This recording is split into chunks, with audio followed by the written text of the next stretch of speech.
I chose a spot for my sketching in a comfortable, sheltered, fairly quiet spot, looking across some of the older buildings of the rocks towards Circular Quay. Between those two buildings, you can see the tail section of the superstructure of this cruise ship, which you can see here now in Circular Quay. And the main CBD buildings are just behind that greenery that we have there. So if that helps you orient where you are, but I'm looking through at a smaller view than that. So here I am, and I'm just showing you my preparatory marks sketch.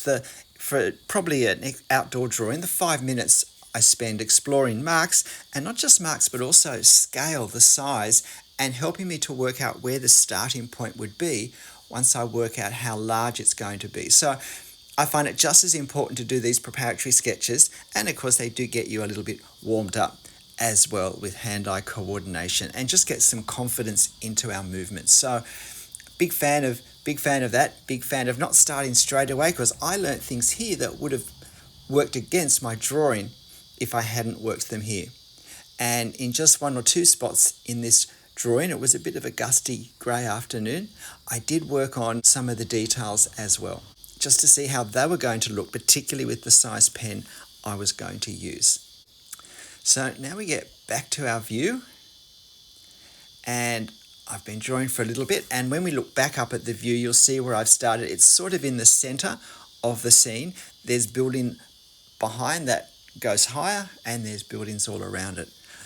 Starting centrally does help us keep our composition in check, and I find it helps me keep my overall proportions across the entire drawing correct. So if the centre is a sensible place to start when we're freehanding with ink, then so be it. The only problem I have with this at this point is it's looking a little bit too black. I think I've made it a bit small for the width of my ink. I either should have used a slightly wider building, or perhaps the 0.2mm fine liner, not the 0.3. If you can see that the effect of that pale building is really quite light. So now here we've jumped ahead to a shot from later in the day just to show you what this gap looks like between the two buildings when there isn't a cruise ship blocking it. I actually watched the cruise ship sail out through that gap, but it never occurred to me until it was gone to try and catch a little bit on video for you. But we get wonderful glimpses of Sydney Harbour from so many places. And you can also see the detail that I was actually seeing clearly on location of the building, which is why perhaps I was tempted to go a bit beyond what the video itself would suggest to you. Knowing where to stop in what and how we're drawing is just as important as knowing what to include and how to include it. I've also blocked in now part of the building on the left. You can see that there if you want to just try and follow exactly how I'm progressing. And I'm not sure why I've come back down just with this clip. I basically just took a few clips of what I was drawing at different stages. Now you can see that I've gone upwards and done the building behind and moved across to the left, but I needed to block out, at least in line work, the top silhouette of those closer buildings so that I knew how far down to bring the buildings behind. So with architecture, there's often a way to make it easier to be reasonably accurate in our line work, even when we're drawing directly in ink. And now I've added more detail to those houses that you can see. The drawing's starting to come along. And look at it now. At the end, I'll show you in the studio the finished drawing. It does probably have a slightly different effect, a slightly heavier ink effect for starters, which probably isn't a good thing. I was quite pleased I got the top of the building into my sketchbook. It can be very frustrating when that doesn't happen. I haven't thought about how far to move to the left at this point, to the right rather. I'll just see how much time I have. So here we have really a still, in effect, video of more the scene that I'm drawing, but even cropped left and right a bit as well. But this is basically the scene I'm trying to capture, and of course I didn't draw the gap between the two buildings until the cruise ship had left, and it was looking something more like this. And here's my drawing. It's getting close to being finished. I've still got the right hand part to go.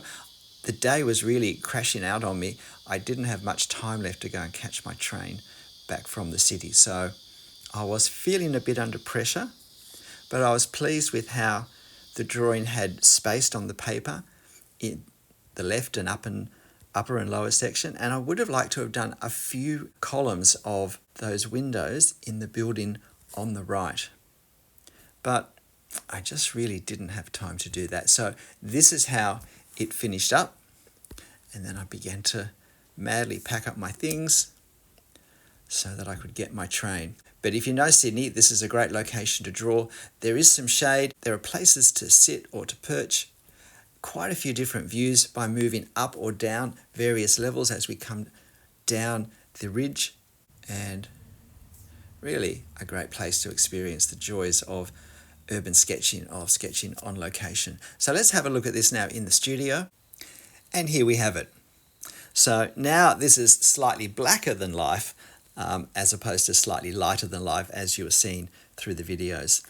What are my thoughts? Well, I suppose my biggest disappointment is that building I started with, where the line work is too heavy, so it really blends into the building behind. But in life, in the reference, because of its pale colour, it really stood out. I really should have used a much lighter pen for most of it, or maybe like a 0.2 for the outline and a 0.1 for the architectural details. That's certainly something I hope I'll remember to consider for next time. It's always good to review our work. G'day, I'm Travers. Look, I hope you found this interesting. I don't get to go out location sketching much. It's a great thing to do though. Anything that pushes our creativity to the edge in new directions, in unfamiliar territory, is going to, from a creative point of view, be very stimulating to our thought processes. It gives us more information, more understanding, and more experience for future creative drawing choices. But look, wherever you draw, whether it's from a photo or you're lucky enough to go somewhere with a great subject in front of you, and however you draw it, however it turns out, make sure you have fun. I'll see you next time. Bye.